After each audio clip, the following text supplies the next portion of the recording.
This is the Outdoor Journey Show, where life takes you outdoors. The Outdoor Journey Show with Matt Gaddis and Ty Morgan, brought to you by Journey Hunts and the Rocky Mountain Elk Foundation.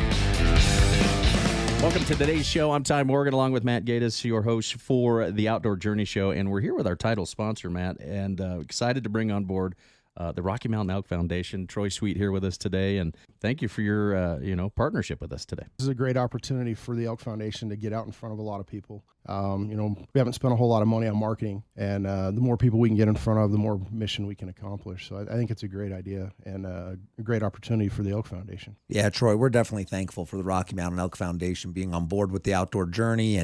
And Troy, just give us an overview, because our listeners want to know what exactly is the mission, or what does the Rocky Mountain Elk Foundation do on a national scope? Well, our mission, the Rocky Mountain Elk Foundation's mission, is to ensure the future of elk, other wildlife, their habitat, and our hunting heritage. We just added that last part a couple of years ago. We're supported mostly by hunters, so we thought it fitting that we go out and include them in our mission statement. So anything that has to do with completing that mission. We put a lot of money on the ground through some of our partners, the Forest Service, the BLM, Division of Wildlife, and then those guys, they bring projects to us, and then, we fund them. And right now we're averaging about $9 for every dollar we spend. So our partners are bringing us projects with matching money that exceeds whatever we're putting in. So it's a great model. It lets us accomplish a lot of things. Right now we're at 6.4 million acres at the close of last year. That's pretty exciting. You guys, when you say on a national level, I know you and I have had conversations, shocked to hear places that you would never think that there are banquets going on and raising funds to all the way out to the East Coast. Yeah, we have. We're going for 525 chapters right now. Currently, we have over 500 chapters across the country. We have chapters in Florida, Pittsburgh, Pennsylvania, Maine, Michigan, the Carolinas, Texas, California, Colorado. Goes everywhere. We're all over the place, and some of the states are non-elk states. They don't have elk. But those hunters come to Colorado, they go to Idaho, so they know what elk is, and, they're there supporting the mission of the Elk Foundation. So as you're out there and you're promoting the Elk Foundation, you gave us a real wide scope of what you guys do. In that big scope, we're raising money. Money's being raised, and a lot of that has to do with conservation and what we're doing as an organization going forward. So explain kind of the use of money and where that goes. And because when people give money, they want to know. They want to know where it goes. Mm-hmm. They want to know what happens to it. So explain to us how that works. Okay. Well, on a national level, most of the money goes toward either land protection, habitat enhancement, or wildlife management and research. We have a little bit of money that goes to our hunting heritage and conservation outreach, and most of that money is spent in our non-elk states because they don't have habitat to enhance there. Land protection is a huge deal. We have 458 projects that we've currently completed in land protection. Wow. And, that's basically tying up property so that it can never be developed. Our habitat enhancement project stuff, that is anything that makes elk country better, thinning, burning, roller chopping, water projects. A lot of water projects go on in some of our drier states, Arizona. We funded a ton of projects this year in Colorado that have to do with weeds and burning. So, that's a big thing. Wildlife management and research. How do we make elk country better? So we do a lot of collar studies.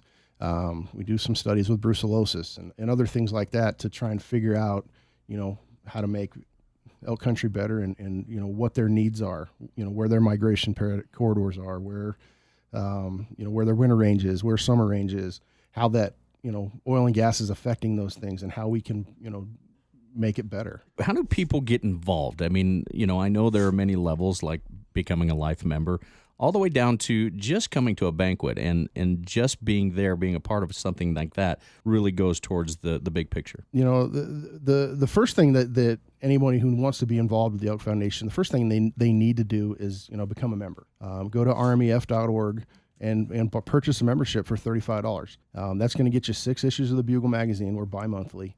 But that keeps you up to date on what we're doing nationally, what we're doing locally. There's all kinds of different things in there.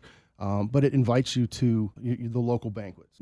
So that's the key. Become a member, then you start learning about what the Elk Foundation does. You'll get invited to the local banquets, and typically you'll get invited to 2 or 3 a year, because we try and overlap our invitations. Because you might not be able to make the banquet in Grand Junction, but you could make it in Montrose or Glenwood or something like that. So we want to make sure you have plenty of opportunities to come support us.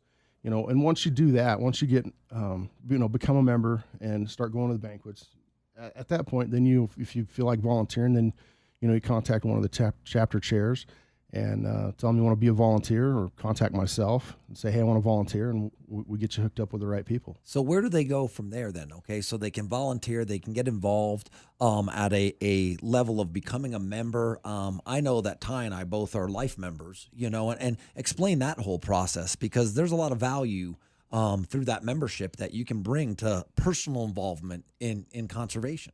Yeah, our life membership program is a really neat deal. You become a life member of the Elk Foundation. So basically you can go to any event across the country and never have to buy another membership fee. You never have to pay another membership fee. You get Bugle Magazine for the rest of your life. If you go in at the minimum level of $1,500, you get a jacket and a hat, a plaque, a pin, and, a substantial tax deduction. It's not the full $1,500. We got to take out the hard cost, but you get a substantial tax deduction. And then we have a level that's a little bit higher, but that comes with a Browning BL-22 that has your name engraved on it, and that's $17.99. But you're getting a gun for that one. I got that. Yeah, you got the Henry that we did last year. Yeah, I think Matt got the Henry. Yeah, it's quite nice. So those are just different levels. The life membership's our ultimate level. That's our top level of membership. We've got some different levels below that. So, we've got a sponsor membership, we've got a sustaining membership. And they're just different levels of giving to help, the Elk Foundation accomplish mission. And businesses can get involved too, from that level as well. The top membership for a business would be a sponsor membership. We can't do a life membership for a business, obviously, because they can live forever, and that would potentially never end, and we would lose a lot of money on some venture like that. But, a sponsor membership is a great thing for businesses. That comes with a 1 in 5 chance to win whatever the sponsor gun of the year is as well. The life membership actually comes with that as well. So every 5 life or sponsors we sell, we throw in the sponsor gun of the year. So that's just some added incentive to do those memberships. Plus there's tax incentives and that kind of stuff with both of those. Mm-hmm. Well, what about elk? We might have some listeners that don't know a whole lot about elk. I know traditionally there was a time period in our history in the U.S. where elk was strong. The numbers were strong, and then it waned away. I mean, there was a lot of damage done and things not done. Tell us the value of what we're doing for the overall elk herd. At one point, elk were on the way out, just like the buffalo. We had some visionaries back in the day. Teddy Roosevelt, Leupold. They said, look, if we keep going down this road, we're not going to have wildlife. We're not going to be able to sustain this level of killing, basically. Mm-hmm. And so they had the foresight to go ahead and tie up some property for us to have, national parks and stuff for these animals to go and get away from people. And then also they had the foresight to put seasons on these things, to manage the elk and manage the wildlife. Without hunters stepping in, there would be no wildlife for us. I mean, we are the ultimate and the first conservationists. Hunting is conservation. It's a tagline that we've coined. We're very proud of that. It's on all of our publications. But without hunters stepping in and saying, look, we're going to run out of this resource if we don't do something about it. And they did. And now elk are, coming back and plentiful in certain areas. The Elk Foundation has actually taken a big part in some of the reintroduction stuff, Kentucky, the Carolinas, Arkansas, Missouri, Michigan. So those are some successes that we've had, actually taking elk from Arizona or Colorado or Wyoming or wherever we took them and moving them out there, transplanting them. They've been hugely successful. Pennsylvania's got a season now on elk. A lot of those elk came from Arizona, so the genetics are great. They're taking some huge bulls in Pennsylvania. Nice. And so it's a big win for the Elk Foundation. And we every year we put more into that part of the pie, and it's great to be able to have some of those elk states now back in the East, where their money is now staying locally and being spent locally. Yeah, it's great. The process back east has been wonderful. I grew up in Pennsylvania, and elk was not something you even thought of. It was whitetail, and then last few years, now I actually apply back in Pennsylvania because they are absolutely harvesting some monsters back there. So it's a great opportunity, and that's really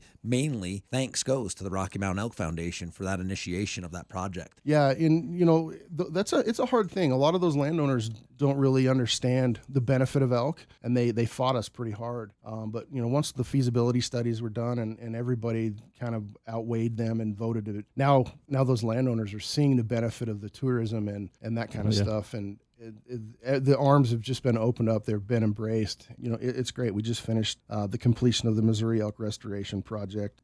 We're moving on with Virginia, and hopefully we'll be able to finish that one up this year. I'll tell you what, it sounds like a pretty exciting adventure to be on with the Rocky Mountain Elk Foundation. When we come back, we'll talk more with Troy and the Rocky Mountain Elk Foundation, how you can get involved on a local level as well. This is the Outdoor Journey Show, where life takes you outdoors.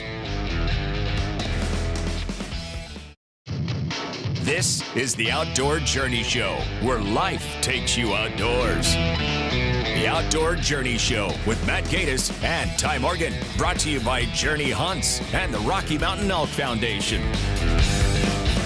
Matt Gatus and Ty Morgan with the Outdoor Journey. We have Troy Sweet, the Senior Regional Director of the Rocky Mountain Elk Foundation, in the studio with us, and we've been learning on a national level what the Rocky Mountain Elk Foundation does. Troy, one of the things I know, we live in a day and age when, let's just say, sometimes donations have gone astray. People have misused money, donations that are given for private gain. Tell us about the Rocky Mountain Elk Foundation and how people can be secure in the fact that when they donate to you, their money's going to go for exactly what the Elk Foundation says it's going to go for. We were just told on March 3rd of this year that for the 6th straight year, the Rocky Mountain Elk Foundation earned a 4-star rating with Charity Navigator. Now, Charity Navigator, they basically are a watchdog group that oversees and looks at charities. They go in and they look at your books and they figure out, where the money's going, what you say the money's supposed to be spent for, and that stuff. And then they rate those charities on a star basis, 1 star to 4 stars. 4-star obviously being their highest rating.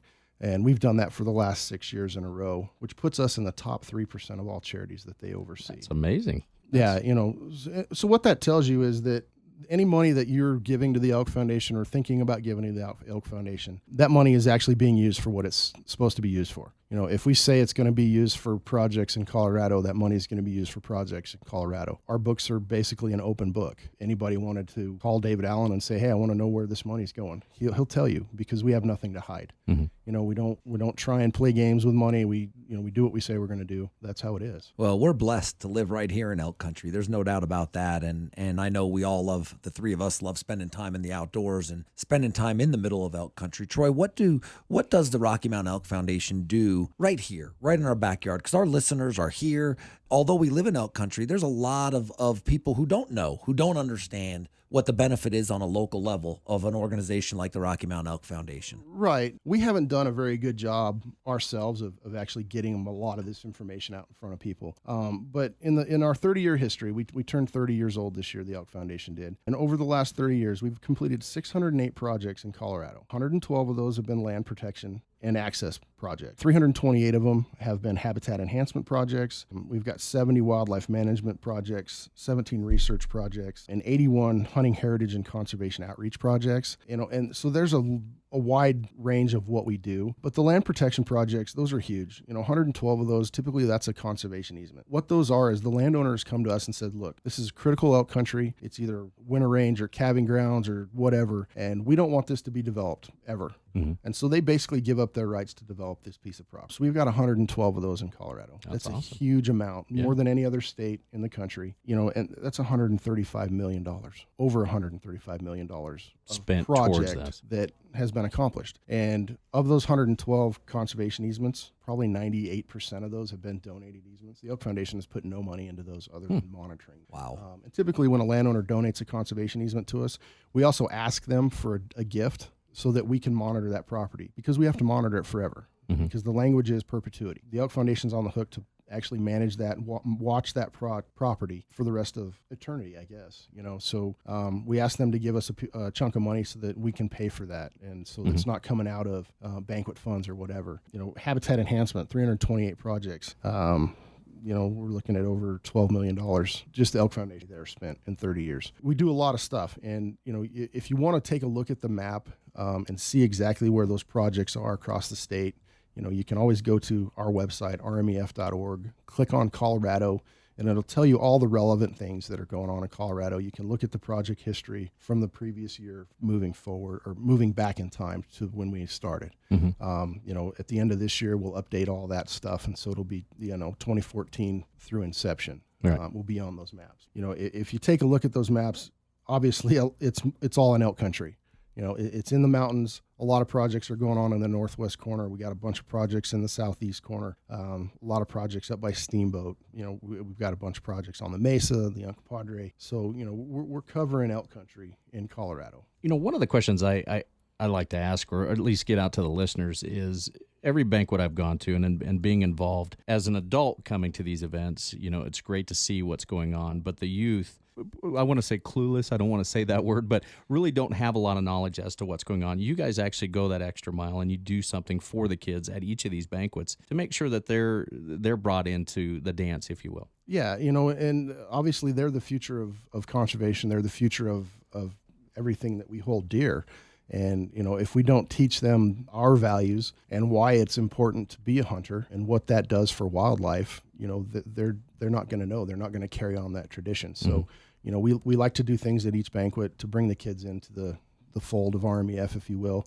If it's a raffle, or, we've got some chapters that give guns to every kid that comes, whether it's a BB gun or a bow, or all the way up to a hunting rifle, so, but they have donors that come in and pay for that. It's not coming out of the chapter money. They have donors that believe that that's the future of where we're going, and they come in and they foot the bill for that so that we can do that and bring those kids in. Grand Junction's got a great youth raffle where every kid in there gets one or two things when they go home, all the way. Makes you want to be a kid when you're at that banquet, that's for sure. It is. There's kids running around with all kinds of stuff, and then we do some stuff outside of the banquet system. We have our safe shooting system. We participate in Outdoor Heritage Days, and we just participated in Kite Day, and we do a lot of stuff for the kids to get guns in their hands, to educate them on gun safety and conservation, and bring the whole mission together, the whole package, so that they feel safe handling a gun. And that's essential. Right now in Colorado, I believe the average age of a hunter is 52 years old.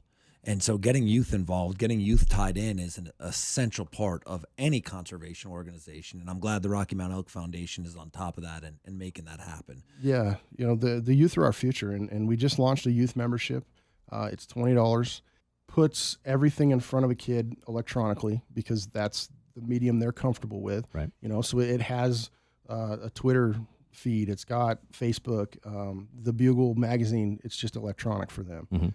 There's Pinterest, and we're in every form of social media that we can be in, to try and get those kids engaged and show them what the Elk Foundation is and why conservation is so important. I will say I do get engaged to the big kids too, because I'm linked to the Facebook page, and I love the videos. It's interactive. You get to see kind of what's going on, and you get to see some other hunts and things that are happening, and some of the bad things too that are going on, that you get to learn and get more knowledge about what's going on in our world. Yeah, it's not a perfect system. We don't do everything right, obviously, but we try and learn from our mistakes and move forward. And but the Facebook feed's really, really great. You can get some messages from Brandon Bates. He's kind of our spokesperson, but he talks about why hunting is conservation. He talks about why you should become a Rocky Mountain Elk Foundation member, and Brandon's carrying the flag very, very well for us, and does a great job doing those things. So, well, I'm proud to be a part of the Grand Junction chapter right here. The organization on a whole is wonderful. I'm really proud to be a part of this chapter. How can people on the Western Slope get involved now? I know banquet season's sort of coming to an end, but I know you do some fall banquets too. How can people here get involved? That's a great question, Matt. We have a great resource in our webpage, rmef.org. You can click on the Colorado page, and it's going to bring up a listing of all of the events that we have across the state. You can contact any one of those chapter chairs and say, look, I want to be a volunteer. I want to come to the banquet. I want to donate. I want to whatever. And those guys will give you a call back. They'll help you out. They'll help you through the process. Whether you want to give us $25 or $25,000, they're there for you. And that's what they do. They're passionate about it. They don't get paid to do what they do. They do it because they love the elk country. They love the Rocky Mountain Elk Foundation, and it's their passion. And that's a great place to start. Go to the Colorado page and find a banquet that's close to you. On the western slope here, we've got I think 4 banquets before the end of the year: Gunnison, Hotchkiss, Monte Vista, and Cortez coming up, and then we start over in January. And there's a golf tournament coming up too, where people can participate by giving and golfing. Correct. Yeah, we have a golf tournament July 12th here in Grand Junction at Redlands Mesa. Fantastic golf course. Teams are $500, and part of that money is going to go to help the mission of the Elk Foundation. It is a fundraiser for us. And word on the street is this is the tournament to play in. It is. Yeah. We have a really, really cool hole-in-one prize on all 4 of the par 4s, or par 3s, my bad there. On all 4 of the par 3s. It'd be a heck of a driver. Yeah, you got to be pretty cool, pretty good to do that par 4. But, typically we've got a camper from Humphrey RV. We've got something from Bozarth, a vehicle of some sort. We've had quads in the past, side-by-sides. We do it upright as far as that goes. And the winners are going to take home a gun each. Each Pretty one exciting. of those guys gets to take home a gun. We've got great first, second, and third prizes. And, for $500, you could win a gun. How do they sign up for that, Troy? You can get us on Facebook. Go to the RMEF Grand Junction page, and it's on there. Or you can give me a call at 970-640-1667, and we'd be more than happy to get that information to you. Well, we're thrilled to have Troy in the studio, the Senior Regional Director for the Rocky Mountain Elk Foundation. Troy, thank you for your time. And the Outdoor Journey is proud to have the Rocky Mountain Elk Foundation as a title sponsor and to just partner with an organization that has 30 years of experience in conservation and really enhances the outdoors. Thank you for your time, man. I also want to add to, questions each week, as this being the first show for us, email Matt at JourneyHunts.com. As we read those stories on air, we're going to be awarding some cool prizes. And actually, thanks to the Rocky Mountain Elk Foundation, we have some very unique and very, very cool knives we'll be handing out. So send your emails, and we'll be reading them as we go forward in the show. It's going to be a lot of fun. This is the Outdoor Journey Show, where life takes you outdoors.